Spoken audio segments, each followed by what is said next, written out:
दोपहर के बाद में तोड़ी गई बेलपत्र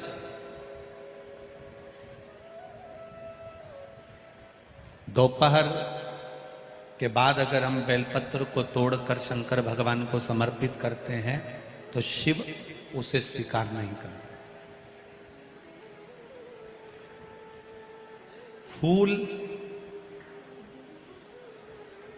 सूर्य की किरण निकलती है, प्रकाश थोड़ा सा हो जाता है, थोड़ा सा उजाला हो जाए और रात्रि सूर्य अस्त के पहले पुष्प को हम तोड़ सकते हैं, फूल हम तोड़ सकते हैं। बेलपत्र सुबह से लेकर दोपहर तक हम तोड़ सकते हैं, पर दोपहर के बाद में बेलपत्र को नहीं तोड़ा जाता।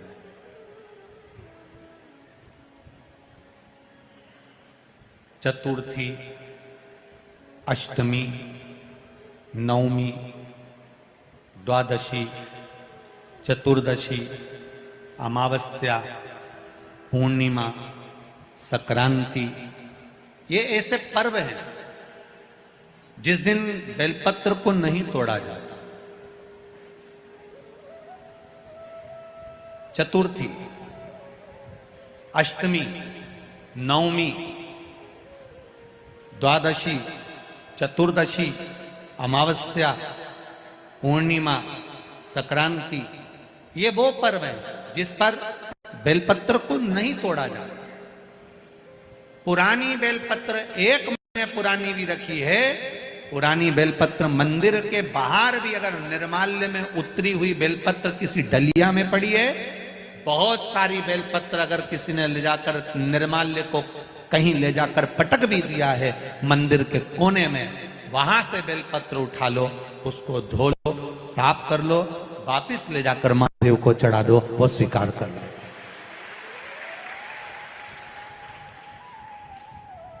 पशुपति व्रत कर रहे हो, चतुर्थी पड़ गई, अष्टमी पड़ गई, द्वादशी पड़ गई, बच्चों से मत कहो कि बेलपत्र तोड़ कर लाओ। बच्चों से कहो जाओ शंकर जी के मंदिर में कहीं डलिया में कहीं एक आध 2 बेलपत्र भी, 1 बेलपत्र भी अगर कहीं साइड में पड़ी हो, उसको उठा लाओ, धो, बाबा के थाली में रख लो और पशुपति व्रत पर भी चढ़ा दो। दोपहर के बाद में पूजन करने जा रहे हो, बेलपत्र दोपहर के बाद ना तोड़वाइए। फूल सुबह प्रकाश होने से लेकर रात्रि को, शाम को जब सूर्य अस्त हो उसके पहले फूल आप तोड़ लो, मना नहीं है, दिन भर का समय आपके पास है, पर रात्रि में फूल नहीं तोड़ा जाता।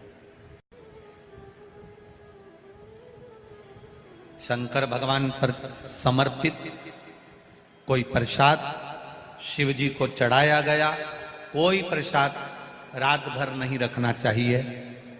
आप लोग तो संकट सोमवार अगर किसी ने करे हों, किसी ने करे संकट सोमवार या 16 सोमवार, हाथ उठाओ, किस किस ने करे हैं, पहले करें आप लोगों ने, रखो।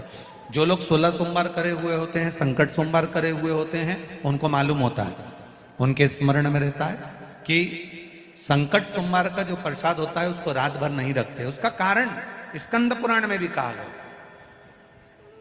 उसका कारण शिव महापुराण में भी वर्णन किया गया। शंकर भगवान का प्रसाद,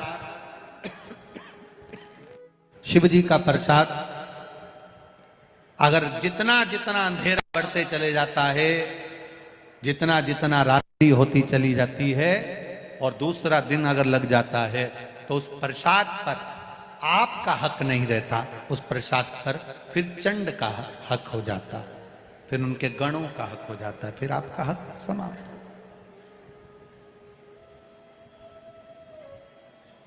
तीसरी बात का स्मरण करिएगा, एक तो बेलपत्र दोपहर के बाद ना तोड़िए, दूसरा पुष्प रात में ना तोड़िए, तीसरा चतुर्थी, अष्टमी, नवमी, द्वादशी, अमावस्या, पूर्णिमा, चतुर्दशी, संक्रांति, इस पर बेलपत्र ना तोड़िए। मंदिर की चढ़ी हुई, कहीं रखी हुई, कहीं अगर निर्माल्य में भी कहीं ले जाकर पड़ी है, वो भी समर्पित कर सकते हो।